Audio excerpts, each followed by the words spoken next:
승복해야 된대요. 이게 조선시대입니까? 지금 우리가 복종하라 그러면 복종하는 우리가 노예입니까? 다른 갈수록 더 깨끗하다는 것이 증명되는 박근혜 대통령 누가 지켜주겠습니까? 예, 토요일 탄핵 반대 친박 집회에서 나온 발언들 여러분 쭉 들으셨습니다. 상당히 중요한 한 주가 시작이 됐습니다. 박영수 특검팀에게 주어진 수사기간은 오늘과 내일 단 이틀 남았어요. 수사기간을 연장할지 말지 계속 검토 중이라고만 했던 황교안 권한대행. 오늘 중으로는 입장을 내놓을 거라는 총리실 관계자 말이 있었습니다. 그런가 하면 전해드린 대로 오늘이 대통령 탄핵 심판의 마지막 변론일이죠. 잠시 전에 들었던 것처럼 김평우 변호사가 집회에서 한 말. 헌재 결정에 승복하라니 우리가 노예냐? 결국 대통령 측은 헌재 결정에 불복하는 쪽으로 방향을 정한 듯합니다. 자, 이런 상황에서 만나봅니다. 대통령 탄핵이 창당의 이유가 됐던 당이죠. 바른정당 어제부터 비상시국회 열고 있습니다. 정병국 대표 연결합니다. 정 대표님 안녕하세요. 예, 안녕하세요. 정병국입니다. 예, 국민의당은 어제부터 국회에서 철야 농성 들어갔고요. 민주당도 농성 여부 결정한다고 하고 정의당도 농성 중이고 바른정당은 비상시국회의를 여는 쪽으로 결정하셨네요. 예, 그렇습니다. 예, 어떻게 되는 건가요? 예, 지금 현재 탄핵 기일이 다가오면 다가올수록 이게 여러 가지 국가 위기가 계속 고조가 되고 있어요. 예, 양극단으로 지금 흐르고 있고, 심지어는 탄핵 심판의 결과에 대해서 불복하느니 또는 불복 운동을 전개하겠다느니 또 지난 토요일 날 광장에서의 목소리들을 들어보면 정말 과간이 아닙니다. 이 시대에 조선 시대냐고 부르짖으면서 복종하라고 한다라고 하는데 스스로들 죽음과 군주 관계다. 이제 이런 식의 과거 회기적 사고 방식을 가지고 대통령은 잘못해도 무조건 내가 따라야 된다. 이런 개념들을 가지고 오면서 사회를 혼란을 부추기고 심지어는 대통령 변호인단, 대리인단이라고 하시는 분들이 지금 아주 극단으로 가고 있어요. 극단적인 발언들을 하고 이것은 대통령 어떻든 간에 우리나라 대통령인데 대통령의 기본적인 품격을 완전히 떨어뜨리고 그것은 바로 대한민국의 국격을 떨어뜨리는 행동들이거든요. 그렇죠. 마지막 이제 대통령으로서 가진 국민에 대한 도리를 저버리고 있는 게 아니냐. 마지막까지 기대를 저버리고 있다. 불복종을 정말 불복종으로 방향을 정했다면. 예, 그렇습니다. 지금 정말 그야말로 박근혜 대통령은 국민과 결혼했다고 했던 분 아닙니까? 국민과 결혼했다고 했던 분이죠. 국민들이 기대했던 것은 다른 거는 몰라도 그 애국심 또 그런 부분들에 대해서는 인정을 했던 거예요. 그런데 지금 이러한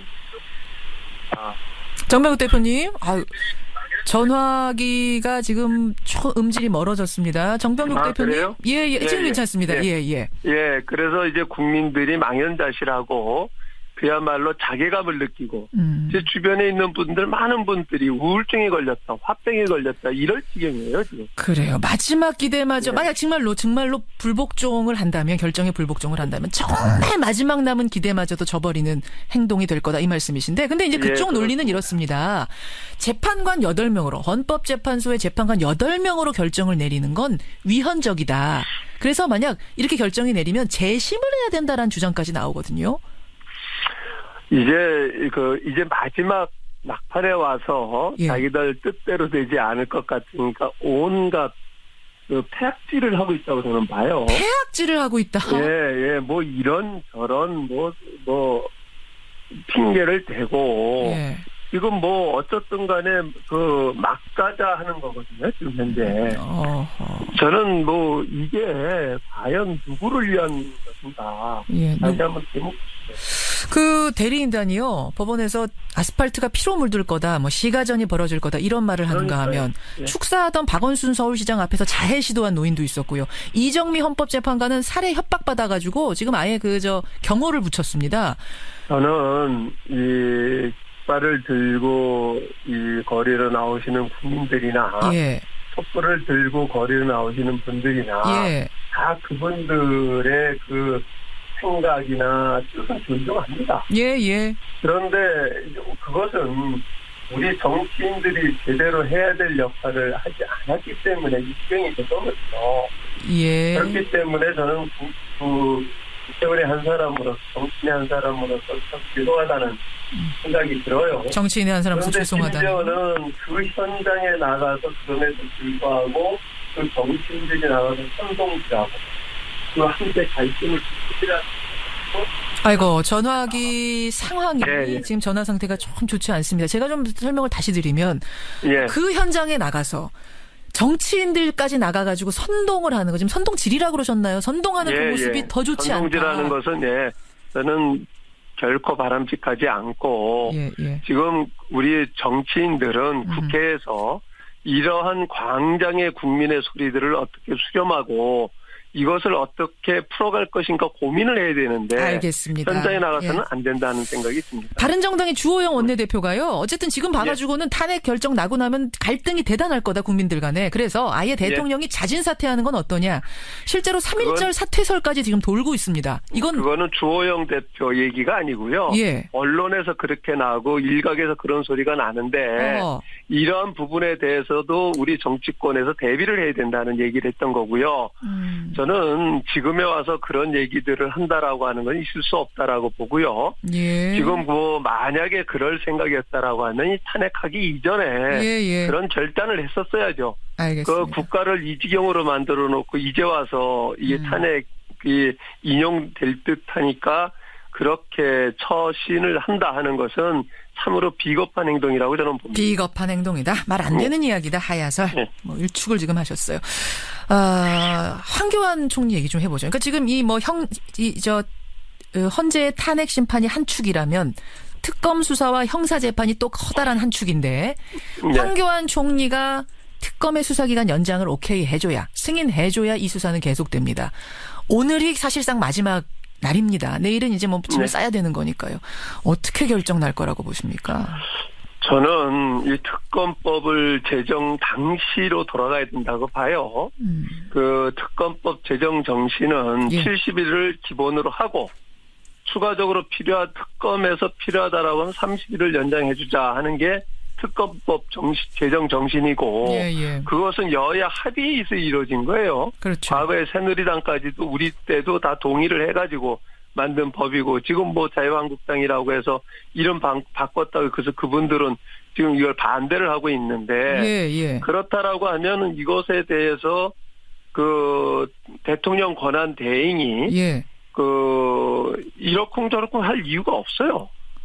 아니 근데 필요하다고 하면 연장을 해줘야 되는 거죠. 저는 그때 조금 의문이 드는 게 70일로 부족할 것 같은데 왜 초에 100일로 안 했습니까? 70일 플러스 30이 아니라. 여야가 합의됐던 것은 만약 처음부터 100일로 하면 100일을 그냥 다 쓰면서 길게 갈 수가 있다. 길어질까 봐. 1차적으로 압축적으로 수사를 할 수 있게끔 70일로 하고 지금 부족하면 30일을 연장하자. 이게 법정신이에요. 그러니까 사실상은 100일을 그런 못해. 거죠.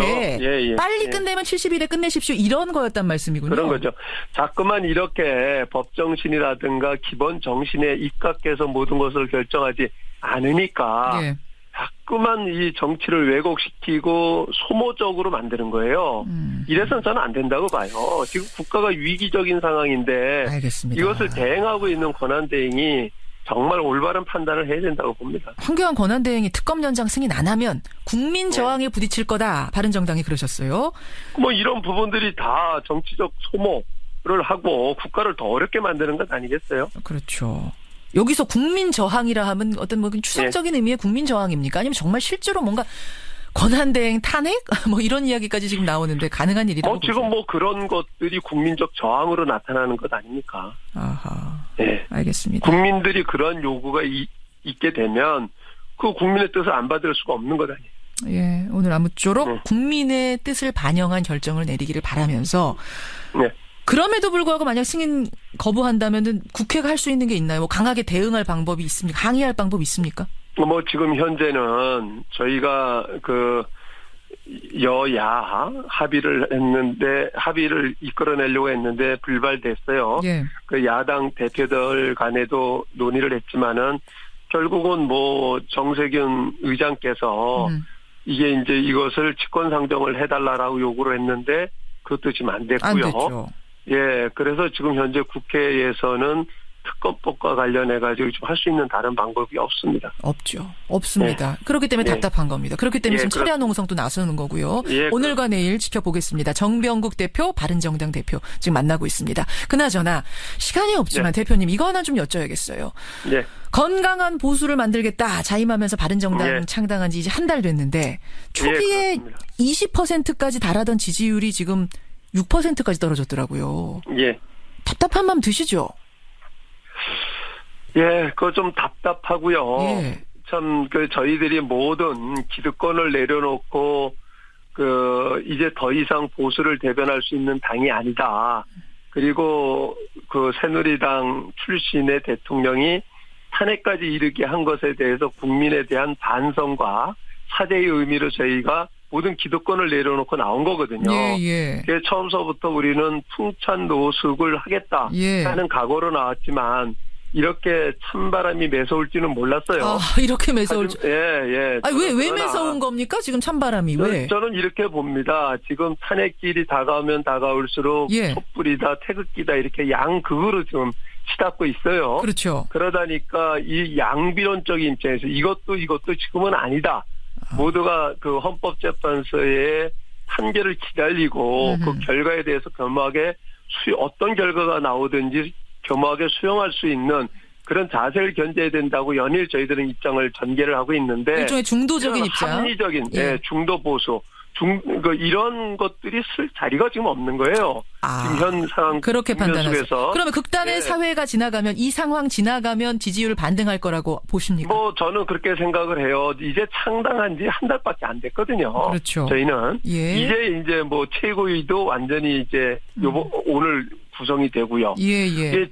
지구당 당협도 이제 공모를 했으니까 이제 시작이에요. 저희는 조금 더 지켜봐달라. 근데 당내 일각에서는 벌써부터 이 지지부진한 상황에 대해서 지도부가 책임지고 사퇴해야 되는 거 아니냐라는 목소리까지 나옵니다. 뭐 그런 얘기 나올 수 있죠. 오죽 답답하겠어요. 대선 일은 째깍째깍 다가오고 있죠. 그렇죠. 그러니까 대선 국면과 같이 겹치게 되니까 우리 바른정당이 어떠한 새로운 정당을 만들어가는 모습, 어떤 새로운 시도를 하든 간에 그건 보도가 안 돼요. 모든 게 이제 대선 주자 중심으로 보도가 되다 보니까 그런 애로점이 있는 겁니다. 그러나 후회는 않으십니까? 후회하지 않습니다. 저희들이 기존의 패권, 지금까지 정당이 어떻게 창당이 됐어요. 모든 게 사람 중심, 지역 중심으로 만들어졌던 정당들 아닙니까? 그러나 저희들은 가치 중심으로 만든 정치 실험을 하고 있는 겁니다. 알겠습니다. 어렵지만 저희들은 창당 정신을 지켜나가면서 원칙대로 나갈 겁니다. 여기까지 말씀 듣죠. 정병국 대표님 고맙습니다. 예, 고맙습니다. 바른정당 정병국 대표였습니다.